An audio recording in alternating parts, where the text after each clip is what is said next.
One of the main reasons why நிறைய பேருக்கு டூடும் அந்த படத்துல இருக்க பிரதீப் ரங்கநாதனோட கேரக்டரும் பிடிச்சதுன்னா reason is that he is relatable. But ஸ்பெசிஃபிக்கா ஒரு இம்பார்ட்டன்டான ரிலேட்டபிள் ஃபேக்டர் இருக்கு and we are able to connect with that specific relatable character and that specific identity. ஒரு சோகமான மனிதர் காதல் தோல்விக்கு அப்புறம் அவர் வாழ்க்கை என்ன ஆனாலும் பரவாயில்லன்ட்டு ஹீரோவின் சந்தோஷத்துக்காக வாழ்க்கையே தியாகம் பண்ணவர். ரியல் லைஃப்ல நீங்க நோட்டீஸ் பண்ணிருந்தீங்கன்னா இப்போ நம்ம கூட பேசுற யாரும் அவங்களோட சந்தோஷத்தை பத்தி எல்லாம் பேசுற மாதிரி தெரியல. எப்ப பேசினாலும் அவங்களோட ஒரு சோகத்தை பத்தி பேசுவாங்க, அவங்களோட கஷ்டத்தை பத்தி பேசுவாங்க. நிறைய நேரம் அதை பத்தி தான் பேசுறாங்க. அது வந்து சம்டைம்ஸ் ஒரு காம்படிஷன் மாதிரி வேற இருக்கு. எனக்கு தான் அதிக சோகம், எனக்கு தான் அதிகமான கஷ்டம் வாழ்க்கையில, நான் தான் டிப்ரெஸ்டா இருக்கேன், என்ன என் வாழ்க்கை தான் கஷ்டம். இது எப்பவுமே இருந்திருக்குதான். ஈவன் சோக பாட்டுகள் மட்டும் கேட்டுட்டு வாழ்க்கையை கடந்த வந்தான் நானும். பட் ரீசென்ட்லி சோகம் வந்து ரொம்ப கம்ஃபர்டபுள் ஆயிருச்சு, அதுவே அடிக்டிவ் ஆயிருச்சு. என்னப்பா நடக்குதுங்க, என்ன நடக்குதுன்னு தான் இன்னைக்கு பார்க்க போறோம். Welcome to Kasi's corner and please be seated.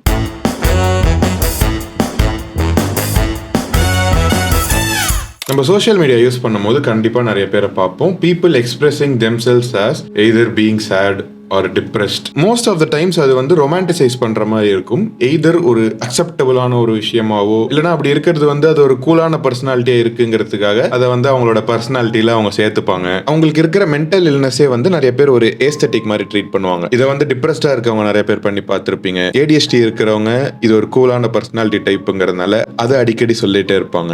OCD இல்லாதவங்க கூட எனக்கு ஓசிடி இருக்கு, ஏதாச்சும் ஒன்று சொன்னா கூலா இருக்கட்டும் மென்டல் இல்னஸ்க்காக எனக்கு ஓசிடி இருக்கு அப்படின்பா. So one of the major findings is that people romanticize sadness இல்லனா illness so that they can get attention from other people. ஏன்னா இந்த காலகட்டத்துல நம்மளுக்கு பெருசா யாருமே அட்டென்ஷன் கொடுக்கறது இல்ல. எல்லாருமே இண்டிவிஜுவலிஸ்டிக் மென்டாலிட்டியில தான் நிறைய பேர் இருக்காங்க. ஸ்பெசிஃபிக்கா யார்கிட்ட இருந்து நம்மளுக்கு அட்டென்ஷன் வேணுமோ அவங்க கிட்ட இருந்து அது கிடைக்கிறது இல்ல. அட்லீஸ்ட் நம்மளுக்கு தேவைப்படுற அளவாச்சு, பேர் மினிமம் தேவைப்பட்டா கூட அது கூட கிடைக்கிறது சம்டைம்ஸ் இருக்காது. இப்படி இருக்கும்போது நம்மளையே விக்டிம்னு நினைச்சுக்கிறது உண்டு. ஆல்சோ சேட்னஸை குளோரிஃபை பண்ணி அதுவே அது ஒரு கோப்பிங் மெக்கானிசமா நம்ம ட்ரீட் பண்றதும் உண்டு. எப்படி சொல்றேன்னா, இப்போ டிப்ரெஸ்டா இருக்கிறவங்களை வச்சு பண்ண ரீசர்ச்ல ஏன் சோகமா இருக்கும்போது சோஷியல் மீடியாவை கன்சியூம் பண்றதோ அதுல போஸ்ட் போடுறதோ இந்த மாதிரி சேடா டிப்ரெஸ்டா பண்றதெல்லாம் பண்றாங்க so that they can ultimately feel good. அந்த ஆக்ட் வந்து அவங்களுக்கு கம்ஃபர்ட் கொடுக்கணும். இப்போ வந்து நம்ம ஒரு சோக பாட்டு கேட்கறதோ ஒரு சோகமான படம் பார்க்கும் போதெல்லாம் ஒரு கம்ஃபர்ட் மாதிரி ஒன்று கொடுக்கும்ல. ஸோ அதே மாதிரி தான் சேட்னஸ் எக்ஸ்பிரஸ் பண்ணும் போதும் நடக்குது.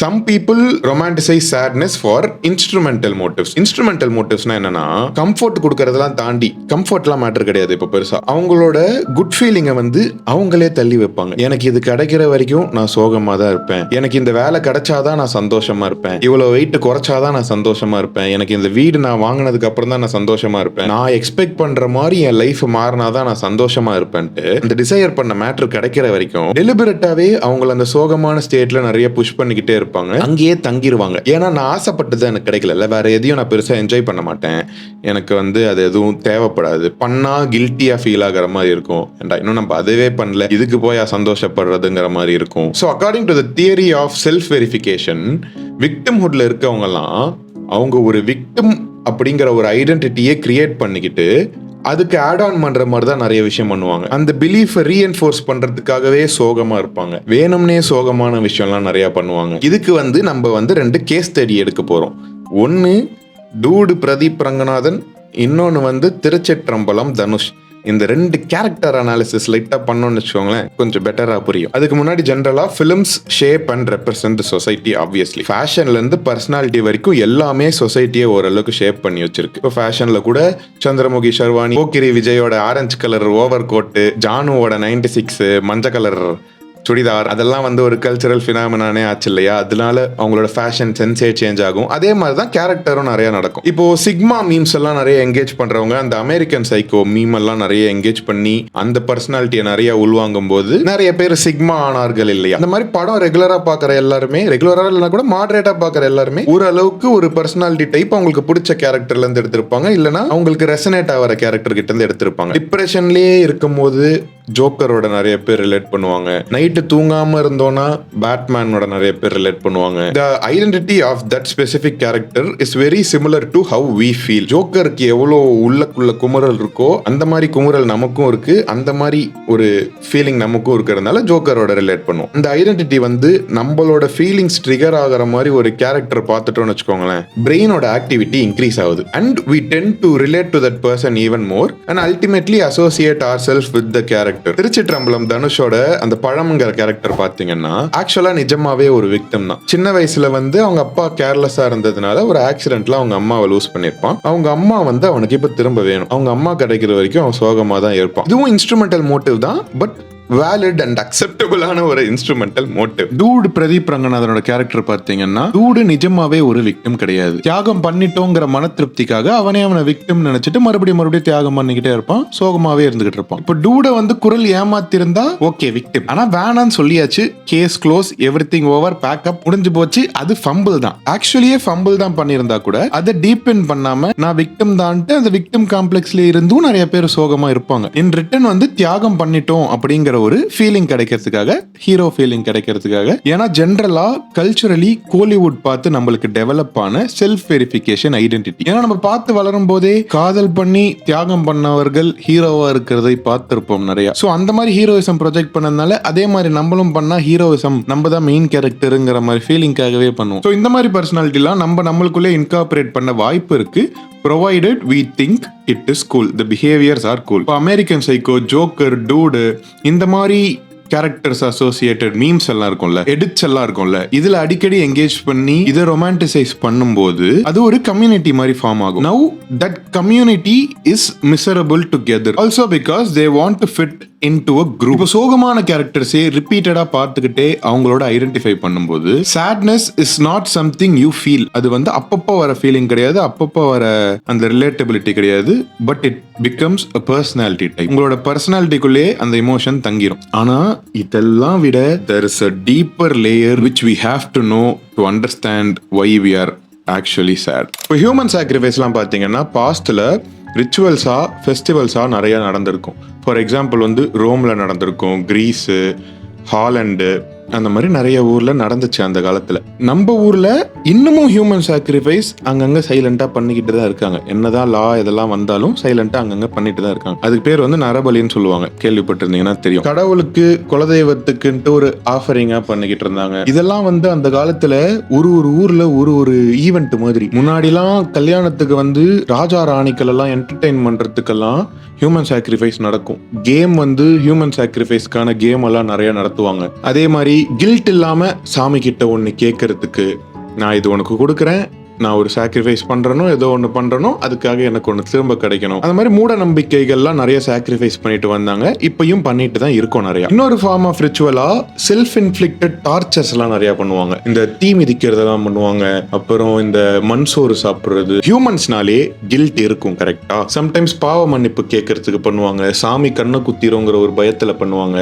ஏன்னா பாஸ்ட்ல நிறைய ஹியூமன் பீயிங்ஸே தப்பு பண்ணியிருப்போம், அந்த கில்ட்டி எல்லாருக்குமே இருக்கும். ஸோ இந்த மாதிரி ஒரு வழிகளால, இந்த மாதிரி ஒரு நம்பிக்கைகள்னால அவங்களோட கில்ட்டை எல்லாரும் போக்கிப்பாங்க இந்த மாதிரி ஒன்று பண்ணி. இப்போ inflicting pain on others and ourselves இருக்கு இல்லையா, இது வந்து ஒரு மனுஷனுக்கு அவன் பாடிக்குள்ள ஓவர்ஃப்ளோ ஆகுற ஹேட்ரெட், வயலன்ஸ், கில்ட்டு, அந்த மாதிரி எல்லா நெகட்டிவ் எமோஷன்ஸ் பைலப் ஆகி இருக்கிறதோட ஒரு ரிலீஸ் மாதிரின்னு வச்சுக்கோங்களேன். Take you and me, most of us don't believe in rituals and in the form of ஒரு மூட நம்பிக்கைகள், because it can be considered into the fact that it is a coping mechanism and an emotional release done in an unfair way and also is just you coping through life. அது தப்பு, அது நம்மளால பண்ண முடியாது. But negative emotions உள்ள pile-up ஆகி இருக்கு, pent-up ஆகி இருக்கு. எப்படி நம்ம ரிலீஸ் பண்ணுவோம்? எய்தர் தெரப்பி போயோ, செல்ஃப் எக்ஸ்பிரஷன்னாலேயோ, ஏதாவது நம்ம பர்சனல் எவல்யூஷன்னாலேயோ, அக்செப்டன்ஸ் மாதிரி சைக்காலஜிக்கலா இல்லனா ஸ்பிரிச்சுவலா இந்த மாதிரி நிறைய பண்ணி ஹீல் பண்ண முடியும். But most of us won't heal, won't put the effort to heal. So we temporarily cope with இப்போ பிக் பாஸ்ல அவங்க அடிச்சுக்கிறதையும் அவங்க இது பண்ணிக்கிறதையும் பார்க்கறது, இல்லைனா ஸ்க்ரீன்ல வயலன்ஸ் பார்க்கறது. இதனாலதான் வந்து நம்மளுக்கு ஆக்ஷன் படங்களும் நிறைய பிடிக்குது. நிறைய வயலன்ஸ், நிறைய ரத்தம், தெறிக்க ரத்தம், அந்த மாதிரி இருக்கிற படம்லாம் வந்து வயலண்டான ஸ்போர்ட் பார்க்கறது, ஒருத்தனோட டவுன்ஃபாலை என்ஜாய் பண்றது, பர்சனலா தெரிஞ்சவனோ இல்லைன்னா செலிபிரிட்டியோ எவனோ ஒருத்தன், இதெல்லாம் எது பண்ணாலும் சோகம் போகாது, ஹீல் ஆகாது. அது ஒரு கோப்பிங் மெக்கானிசம் தான். இப்போ ஆப்வியஸா நெகட்டிவ் எமோஷனை நம்மளால வெளியில ப்ரொஜெக்ட் பண்ண முடியல. அதனால என்ன பண்றோம், செல்ஃப் இன்ஃப்ளிக்ட் பண்ணிடுறோம். அந்த நெகட்டிவ் எமோஷனை ஓவரா இன்டர்னலைஸ் பண்றோம். நம்மளே நம்மள பனிஷ் பண்ணிக்கிறோம். கான்ஸ்டன்டா சோகமாவே இருக்கும். மெட்டபரிக்கலி நம்மளே உள்ளுக்குள்ள தீ மிதிச்சுக்கிற மாதிரி basically. So this is why philosophers like ஷாப்பனவர்லாம் வந்து என்ன சொல்லியிருப்பாருன்னா, ரிடெம்ஷனுங்கிறத ரொம்ப இம்பார்ட்டண்டா பார்த்தாங்க. It is a form of release from suffering. நம்ம எது கூடயும் பர்சனல் லைஃப்ல பெருசா அட்டாச் ஆகிக்காம ஒரு நத்திங்னஸ் எம்ப்ரேஸ் பண்றது மாதிரி வச்சுக்கோங்களேன். பிலாசபர்ஸ் லைக் நீட்ஷாலாம் இருக்காரு இல்லையா, பெயின் அண்ட் சஃபரிங் எம்ப்ரேஸ் பண்ணி ஓவர் கம் பண்ணும் போது தான் ஹியூமன் எவல்யூஷனும் நடக்கும். நெக்ஸ்ட் டைம் பெயினும் சஃபரிங்கும் வரும்போது உங்களால பெட்டரா ஹேண்டிலும் பண்ண முடியும். இன்டர்னலி நம்மளுக்கு எப்படி ரியாக்ட் பண்ணணும் அதுக்கு தெரியும். Because pain and suffering is very natural for human being. It's a natural emotion. The more you face it and constantly healing from it will only make you emotionally stronger. So இது கூட சேர்ந்து நீட்சா சொல்ற ultimate redemption வந்து is to celebrate the present moment. இது மாதிரி இருந்தா, இது பண்ணாம இருந்திருந்தா, இது எனக்கு கிடைச்சா, இது என்கிட்ட இருந்திருந்தா, இதெல்லாம் எதுவுமே அவசியமே கிடையாது. பிரசன்ட்ல வாழ்ந்தாலே பாதி பிரச்சனை close, which he calls amor fati. இப்போ எனக்கும் உங்களுக்கும் மற்றவங்களுக்கும் ஒரே பிரச்சனை இருந்தா கூட, மேக்னிடியூட் ஆஃப் த ப்ராப்ளம் சிமிலரா இருந்தா கூட, அதோட பெயின் டாலரன்ஸ் எப்படி நம்ம வாழ்க்கையை வாழறோங்கிறத பொறுத்து தான் இருக்கு. He who has a why can bear any how. இதுதான் நெக்ஸ்ட் பார்க்க போறோம். Discussing meaning of our life. Victor ஃப்ராங்கல்னு ஒரு ஆஸ்திரியன் சைக்காட்ரிஸ்ட் சொல்றது என்னன்னா, life does have meaning, but ஜென்ரலா லைஃபுக்கு ஒரு மீனிங் இருக்குங்கிற மாதிரி அர்த்தம் கிடையாது. ஸ்பெசிஃபிக்கா ஒரு விஷயம் நடக்குதுல்ல, அது ஒன்னுத்துக்கும் மீனிங் இருக்கு. எவ்ரி மொமெண்ட் ஆஃப் லிவிங்க்கு மீனிங் இருக்கு. நிஜமாவே பெயின்ல நம்ம சஃபர் ஆயிட்டு இருந்தாலும் அந்த சஃபரிங்க்கு மீனிங் இருக்கும் போது அந்த பெயின் இவென்ச்சுவலி விலகுது. For example, sometimes the meaning can be படத்துல பாக்குற மாதிரியே சாக்ரிஃபைஸ், தியாகங்கள். டிராகன் படத்துல வர அப்பா கேரக்டர் மாதிரி. இதெல்லாம் வந்து ஹவுஸ் ஒய்ஃப்ஸா இருக்கிற அம்மாக்களும் நிறைய பண்ணி நம்ம பார்த்திருப்போம். நான் பட்னியா கடந்தாலும் பரவாயில்ல, நீ சாப்பிடுறா, என் வாழ்க்கை எப்படி போனாலும் பரவாயில்ல, நீ நல்லா படிடா, 10 மாசம் ஒன்ன பெத்து சுமந்து. இங்க பாருங்க, உங்களுக்கு மீனிங் கிடைக்கணும், ஓகே, எனக்கு புரியுது. அதுக்குன்னு உங்க வாழ்க்கையை தொலைச்சிட்டு தான் இன்னொருத்தருக்கு வாழ்க்கையை கொடுப்பேங்கிற ஒரு எக்ஸ்ட்ரீமுக்கு போவாதீங்க. நீங்க அப்படி பண்ணாதான் இங்க கில்ட் இருப்பாகும். ஐயோ, நம்மளால நம்ம அம்மா வாழ்க்கை போச்சே இப்ப என்ன பண்றது, எப்படியாவது ஒரு நாள் சாதிச்சு அவங்களுக்கு ஒரு வீடு வாங்கி அந்த வீட்டுல அவங்க உட்கார வைக்கணுமே, அவங்களுக்கு இதெல்லாம் பண்ணி அவங்க லோன் எடுக்கணும், எக்ஸ்ட்ரா பிரஷரும் கில்ட்டோட சேர்ந்துரும். எல்லா இந்தியன் ஹவுஸ் ஹோல்ட்ஸ்லயும் இதே பேட்டர்ன் தான். மாம்ஸ் கிட்ட, டாட்ஸ் கிட்டையும் இதே பேட்டர்ன் தான். எனக்குலாம் என்ஜாய்மெண்ட்டே வேணாம்ப்பா லைஃப்ல, நான்லாம் என்ஜாய் எப்படி பண்ண முடியும், குடும்ப தலைவனா நான் எப்படி என்ஜாய் பண்ண முடியும், நல்லா வந்து சம்பாதிச்சு போட்டு என் வாழ்க்கையை நான் தியாகம் பண்றேன்னு அவர்கள் ஒரு தியாகம் பண்ணுவார்கள். சரி, அதை விடுங்க, இது வந்து ரேண்ட் ஆயிருச்சு, அது கிடையாது. நெக்ஸ்ட்டுக்கு வருவோம். இப்போ anything which happens in your life, either உங்களுக்கு வந்து சாரி அந்த மோடிலே இருக்கேன். சரி, anything which happens in your life, ஒரு பிரேக்கப் ஆகும்போது இட் கேன் பி, இது வந்து உங்களுக்கு ஒரு வாழ்க்கை ஆர்க்கு கொடுத்து விட்டது, இந்த பெட்டரான ஒரு பர்சனாலிட்டினால இன்னும் பெட்டர் பொண்ணு கிடைக்கிறதுக்கு வாய்ப்பு நிறைய இருக்குன்னு ஒரு மீனிங் இருக்கலாம். ஒரு ஜாப் இன்டர்வியூல ரிஜெக்ட் ஆயிட்டோம்னா, இதுதான் நம்மளுக்கு லேக்கிங்கா இருக்கு, இதுல தான் நமக்கு பிரச்சனை இருக்குன்னு தெரிஞ்சுக்கிட்டு அந்த ஸ்கில்ல ஜென்ரலாவே நம்ம டெவலப் பண்ணணும் அப்படிங்கிறது ஒரு அர்த்தமா இருக்கலாம். சின்ன வயசுல நிறைய ட்ராமா ஃபேஸ் பண்ணியிருந்தா அந்த ட்ராமா நிறைய பேர் ஃபன்னி ஆக்கியிருக்கும், அந்த நிறைய பேர் அதை கரியராகவே ஆக்கியிருப்பாங்க, ஸ்டாண்டப் கமெடியன்ஸ்லாம் இருப்பாங்க. இல்லைனா அதுலேருந்து கற்றுக்கிட்டு ஒரு ரெஸ்பான்சிபிள் பேரண்ட் ஆகணுங்கிற மாதிரியும் ஆகலாம். அந்த பேட்டர்னை பிரேக் பண்ணிட்டு அதை வச்சு புக் எழுதுனா அந்த புக்கில் டெப்த் இருக்கும், நம்ம ரைட்டிங்ல டெப்த் இருக்கும். இல்லைன்னா யூடியூப் வீடியோ பண்ணலாம், நல்லா ரிசர்ச் எல்லாம் பண்ணி இந்த மாதிரி சேட்னஸ் எல்லாம் ஒரு டாபிக்கா எடுத்து ரிசர்ச்சா பண்ணலாம். நீங்களும் பாக்குறவங்க சப்ஸ்கிரைப் பண்ணலாம். அதுலயும் ஒருத்தன் கேட்டான், நிஜமாவே சந்தோஷமா தான் இருக்கீங்களா இல்ல கேமராக்காக ஃபேக் பண்ணி நடிக்கிறீங்களான்ட்டு. ஏன்டா என்ன பார்த்தாலே என்ன இப்படி, இவன் எப்படி சந்தோஷமா இருக்கான், தப்பா இருக்கே, இவன் எப்படி சோகமாவே இருக்க மாட்டாங்கிற மாதிரியே தோணுதா? அதோட ஒன் ஆஃப் த மெயின் ரீசன்ஸே நான் யூடியூப் வீடியோ போடுறதுன்னு கூட வச்சுக்கோங்களேன். But jokes apart, extreme cases sometimes இருக்கும்போது சைக்காட்ரிஸ்ட்டை பார்க்கறது ரொம்ப நல்லது, இல்லைனா ஒரு தெரபிஸ்ட் பார்க்கறது ரொம்ப நல்லது. எக்ஸ்ட்ரீம் கேசஸில் பார்க்கறது ரொம்ப ரொம்ப எசென்ஷியல். அந்த ஸ்டிக்மாலாம் அவசியமே இல்லை. சைக்காட்ரிஸ்ட்னா மென்டல் டாக்டர் கிடையாது. நான் தான் சைக்காட்ரிஸ்ட்டை போகிறேன், மாத்திரை கூட எடுக்கிறேன். எங்க மாத்திரை கூட எடுக்கிறேன். இல்லைனா ஈட்டிங் டிசார்டர் ட்ரிகர் ஆகி உட்காந்து தின்னே இருப்பேன். எனக்கு எதுக்கு? நோ, டெம்பரரியாக ஒரு 3 மாதத்துக்கு அட்லீஸ்ட் ஒரு சைக்காட்ரி ஹெல்ப் தேவை. வெயிட் குறைச்சிட்டாச்சு அட்லீஸ்ட் நம்ம வில் பவர்ல இருந்துப்போம். அதான் முடியல. ஏன்டா ஒரு ஆத்லீட்டாலே முடியலன்னா நிஜமாவே ஈட்டிங் டிசார்டர் இருக்கவனுக்கு எல்லாம் கஷ்டமா தான் இருக்கும். ப்ரொஃபஷனல் ஹெல்ப் வாங்கணும்னா வாங்கலாம் தாராளமா. மீனிங்ஃபுல்னஸ் வந்து ரொம்ப சப்ஜெக்டிவ். ஒருத்தரோட வாழ்க்கையில ஒரு மாதிரி இருக்கலாம்.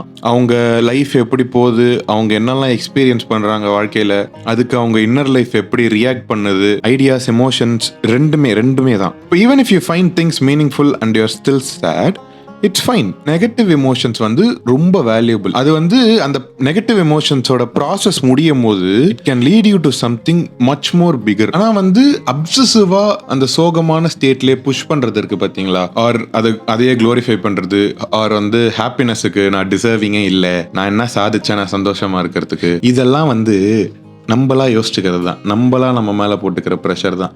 நம்மளா ஒரு வெளியிலேருந்து ஒரு ஐடியாலஜி எடுக்கிறோமோ, சொசைட்டிலேருந்து ஐடியாலஜி எடுக்கிறோமோ, நம்மளோட என்வாயர்மெண்ட்டில் ஒரு ப்ரெஷர் எடுத்துக்கிறோமோ, ஏதோ ஒன்று எடுத்துக்கிறோமோ, அதெல்லாம் நம்மளே நம்ம மேலே போட்டுக்கிறது தான். எப்போல்லாம் சந்தோஷமாக இருக்கோமோ அப்போல்லாம் சந்தோஷமாக இருக்கலாம், தப்பு கிடையாது. என்ன நடந்தாலும் பார்த்துக்கலாம். நடக்கிறது எல்லாமே ஒரு காரணத்துக்காக தான். இதுல இருந்து நம்ம என்ன பண்ண போறோம்ட்டு போயினே இருக்க வேண்டியதாங்கிறேன். ஒரு ஒன் லைனர்ல சொல்லணும்னா, the meaning of life for me is to one day die after living life to the fullest. அவ்வளவுதான். வேற எனக்கு எதுவுமே கோல்ஸ், ஆசை, கீசை அதெல்லாம் தாண்டி எக்ஸ்பீரியன்ஸ் பண்ணணுங்கிறது தான் என்னோட முக்கியமான குறிக்கோள்.